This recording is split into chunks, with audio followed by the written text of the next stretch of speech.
If you like hitting hard but you hate making the mistakes that come with it, you need to watch this video, because in this video I'm going to show you something that's more powerful than just hitting the ball hard. So stay tuned.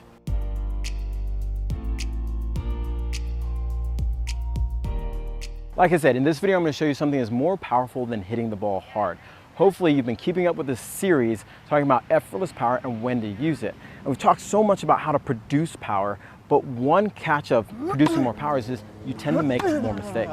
Now there's one thing that a lot of us are missing that the pros do all the time, that when we're watching we completely miss, and it's right in front of us. And that is how to manage time. The pros are masters at it. And when you start improving at your ability to master time, it's a game changer. So let me explain what is mastering time. Meaning the ability to take or gain time when you're either in charge or in trouble. Let's take a look at this. Most recreational players, when the ball comes to them, it bounces and it goes up and then it starts going all the way down and then they make contact. The difference is the pros, after the ball bounces and comes up, they either take the ball on the rise or at the top of the bounce. This is such a small, minute difference, but it makes a huge difference to the person receiving the ball on the other side.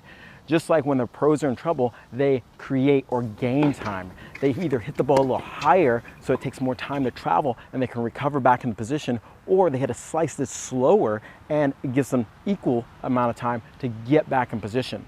Most recreational players just try to hit the same tempo all the time, use the same time. So if they're in trouble, they hit the ball hard, giving them less time compared to gaining more time by hitting the ball higher. Or if they're in charge, they let the ball drop before they can move up and attack it, giving their opponent more time. When you become a master of time, you recognize the opportunities that you should go up and take time away from your opponent, but you also recognize when you're in trouble and you need to buy time, gain time, and hit the ball either higher or slower so you don't put yourself into trouble.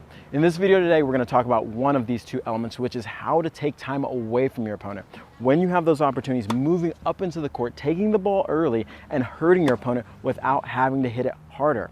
And the cool thing about this is pretty much just like hitting the ball harder without hitting the ball harder, and I'll explain why. Power is simply you accelerating the racket and making the ball travel faster, which acts as an element of time. And you can still maintain more accuracy, at least I think, than when you're trying to hit the ball hard. If you swing at the same rate that you're normally used to and take it a little bit earlier, you don't lose that element of trying to time the ball and making sure that you're hitting that right timing to hit the ball in the right spot. There's different categories of how you can take time away. There's taking time away by moving in and hitting a volley out of there, or there's equally taking time away and letting the ball bounce, but taking it on the rise or at the top of the bounce. So you have to be aware and select which one is best for the situation. So what does this look like? Your opponent hits you a short ball, you move up, and instead of letting the ball come up and down, you move into the court, take it early, and take time away from them.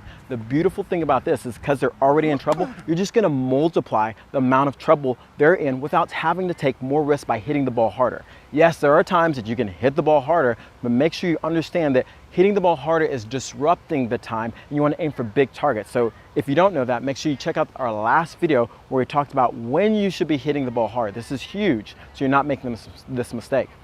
In this video, again, we're talking about how you can take time away. The beautiful thing about taking time away is you can actually do this anytime you're inside the court. So now let's talk about how do you take away time? What are the mental and physical steps you need to understand to know when to take away time? First thing is awareness. Awareness is key.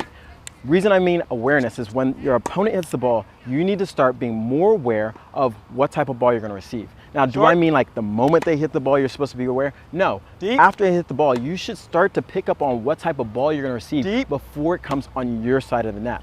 So if my opponent hits a short ball and it's coming over and I know this short, I should be moving in already, expecting that ball to be a little bit shorter. That way, when the ball bounces, I'm ready to take it on the rise or at the top of the bounce. The second thing is you want to start thinking about risk and reward. Sometimes it just doesn't pay to try to take the ball early because you have to get up there. And most people, when they hear take the ball early, they think every ball should be taken early. Now, here's the thing. Here's how you figure out which balls are better to take early versus balls that are not better to take early. You have to get up to the ball and be able to be in position to take it early. If you have to take a lot of risk and have to really hustle up there and you're not going to be in great position to take it early, you probably shouldn't take it early. So this is the key about Number one, having awareness, and two, risk management. I'll see the ball coming over and go, wow, it's really high, and maybe I don't have time to move up, or I don't have time to get in position. Therefore, when it comes over, I go, you know what? This isn't the ball to take the ball in the rise. But then if I see it coming over and I go, hey, I can get up there and I can be in a position and be around the bounce to make sure I'm in good position and I can rotate to take that ball on the rise, that's a ball I'm gonna look to take on the rise and take time away from my opponent and multiply whatever pain they're in and make sure that I really take advantage of the situation. The other benefits of taking time away is that you're gonna probably put yourself in better position. By moving inside the court, regardless, you're taking time away from your opponent, which means, you know what? They don't have time to recover. You're eating into their recovery time and also in the time they might need to get to the next shot. And this is why taking away time is so powerful. Regardless of what level you're at, if you take time away from your opponent and they can't get to the ball, even if they're fast, it's just not gonna happen.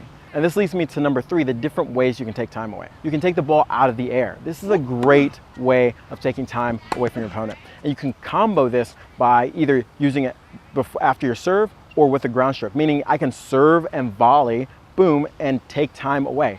Serve and volley, even though it seems like it's a lost art, is probably one of the most profitable moves or tactics in tennis.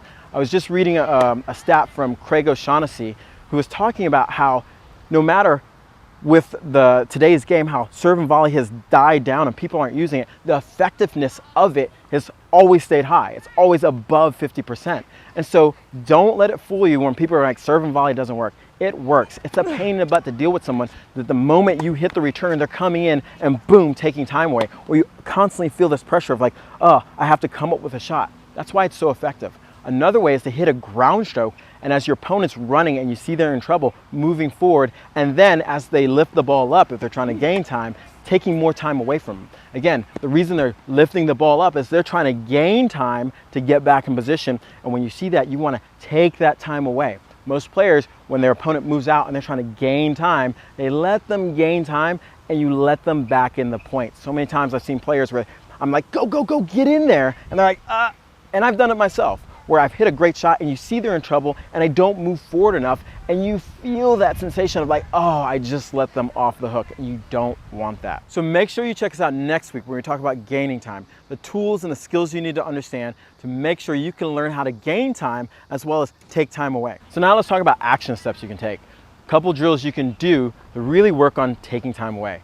First one is the awareness drill, making sure that as you're hitting with a partner or your opponent, you're calling your mind short or deep, or offense or defense. We've talked about this drill before, and it's really important because it really dovetails nicely with moving up and being aware with the shot. Most players don't practice this, so they're really bad at it. If you start practicing this and making sure that as you call short, you're moving up, you'll start naturally seeing more opportunities in the court. And this starts to open up your mind to look for those opportunities to take time away. Number two, set up a ball machine where you can start working on moving up to the ball and taking the ball on the rise. This is a little different, and it's going to take you some time to just organize your feet and get up there quicker, but get used to, as the ball's bouncing, let it come up to at least net height and then hit through the ball. You're not trying to hit a winner. You're not trying to accelerate more. You're just trying to take away time. Too many times when people try to work on this, what happens is as the ball comes up, they feel like they need to swing harder. It's more about getting in position and taking away time, not swinging harder. So in summary, the things you need to be aware of is first, awareness. You need to make sure you're practicing your awareness, calling the ball. So when the ball's short, you say short and you're moving up to it. Second is risk management. You got to make sure if you're calling the ball that you also have time to move up there and take it on the rise. You can call a ball a lot of times, but you may not be in position to hit it. So that's not a ball you want to take on the rise. Third, you want to think about what way are you going to start taking away time. Are you going to serve and volley? Are you going to look for a forehand and then take the next ball out of the air? Whatever you decide to do, commit to it and practice it, because the more you practice, the more comfortable you'll feel and the more confident you'll be when you see these opportunities. Because the difference between better players is they see these opportunities and they've practiced or they've done this enough to feel confident enough to move in and take away time. And you know this feeling. I've played so many players where if they're better than me, I'll hit a ball and it seems like every ball has this sense of pressure, and if I leave a ball short, they're in taking away time, and you don't want that. So if you like this video, make sure you give me a like below and leave me a comment about how you've experienced taking away time from your opponent or how it feels that when your opponent takes away time from you. And make sure you check out TotalTennisDomination.org to get more great videos just like this.